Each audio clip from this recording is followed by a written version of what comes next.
glad to be here. Thanks once again for inviting me to this summit. I hope I can speak about something new for you. And I was checking the numbers of the years during the presentation, and the earliest was 2019. So I can go back to 2010. That was the really early stage of EVs appearing on the market.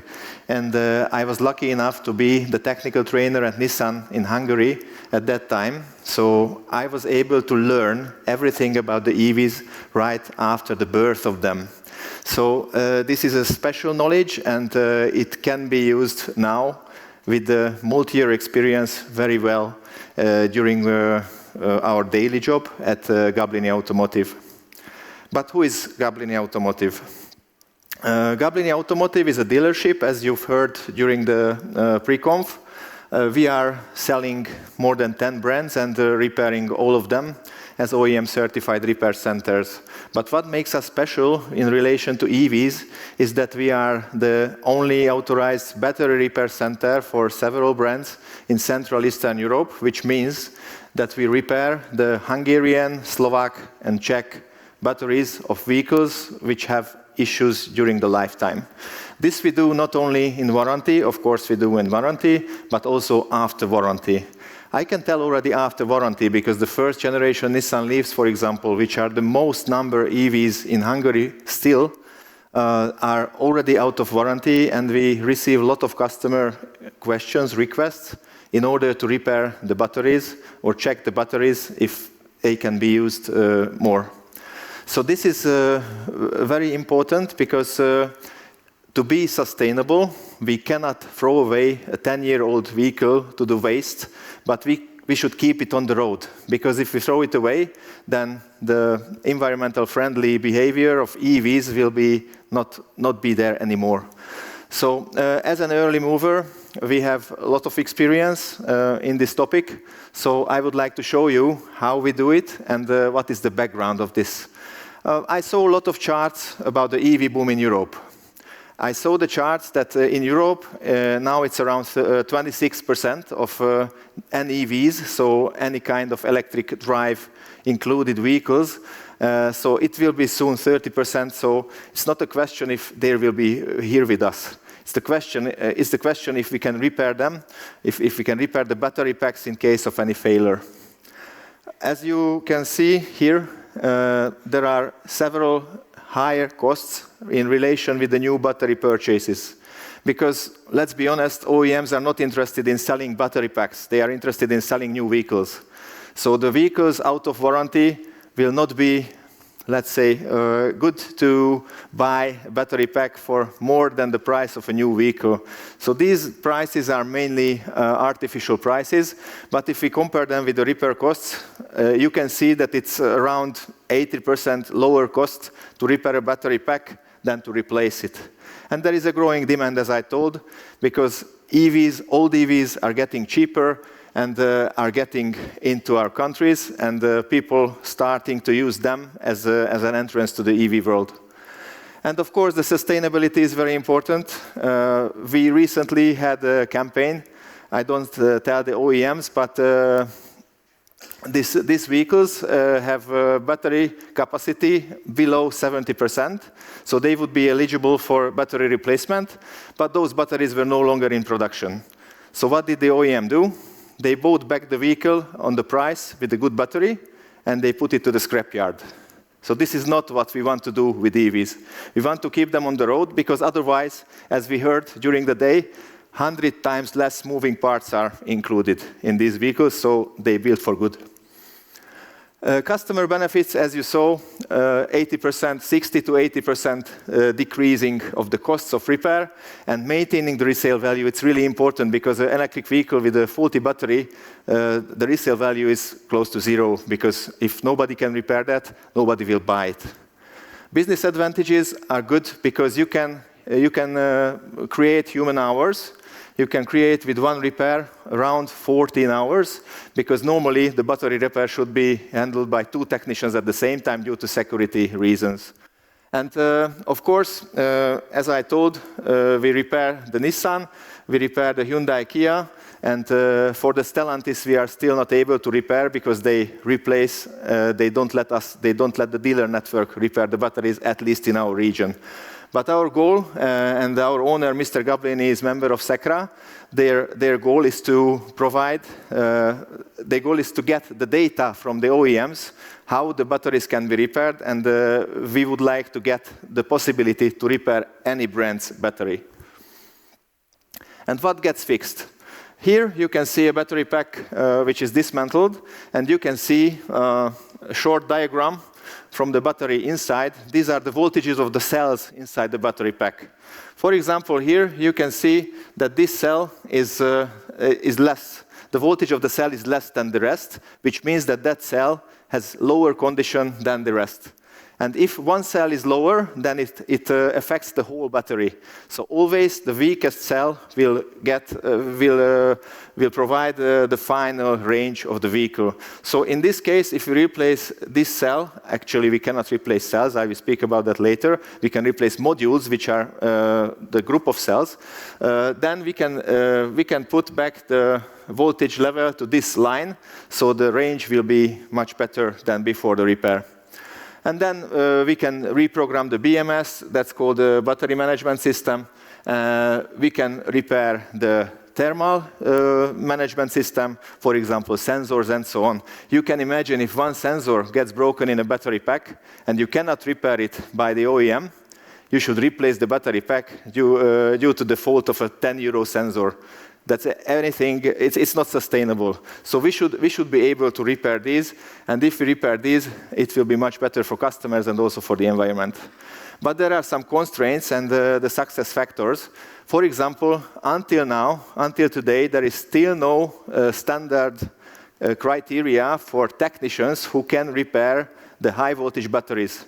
For example, we have in Hungary for the trolley buses, we have for the forklifts, electric forklifts, but if somebody walks on the street and I invite him to repair the battery, nobody will ask any certificate from him. What the OEMs do is they invite the technicians to the headquarters. For example, in case of Nissan, the technicians should travel to France, to Paris, and get a certificate which is valid in France, not in Hungary. So it's a contradiction, so there is no legislation yet available as a standard in Europe. And of course, we have to handle these with care. We always send our technicians to the newest trainings to keep their knowledge at the top. And as you see down at the right corner, that is one battery module. You can see those are pouch cells inside. There are 8 cells in this. Actually, this is a 40 kilowatt-hour Nissan Leaf battery pack module. So if one cell is faulty within this module, we can replace the complete module. And how can it be faulty? For example, electrolyte leakage. Inside the battery, the positive and the negative pole is always insulated from the body. So it's not like the normal 12-volt system, like where the body is the earth. So the positive and negative are both insulated from the body, and if there is an electrolyte leakage, then this drop will fall down and go to the housing of the battery pack, which is connected to the car body. And that causes an insulation fault. At this time, the vehicle display says, no restart possible after the vehicle is stopped. And then the car should be towed to the workshop or driven to the workshop at the last possibility, and then we will measure which module is faulty, which cell is faulty, and we can replace this module instead of replacing the complete battery pack. As I told, cell replacement, I just wrote it because it's more spoken a cell in the battery as the module, but normally those are modules. It's different between different brands and different cars, how many cells are in one module, but the smallest unit replaceable is the module.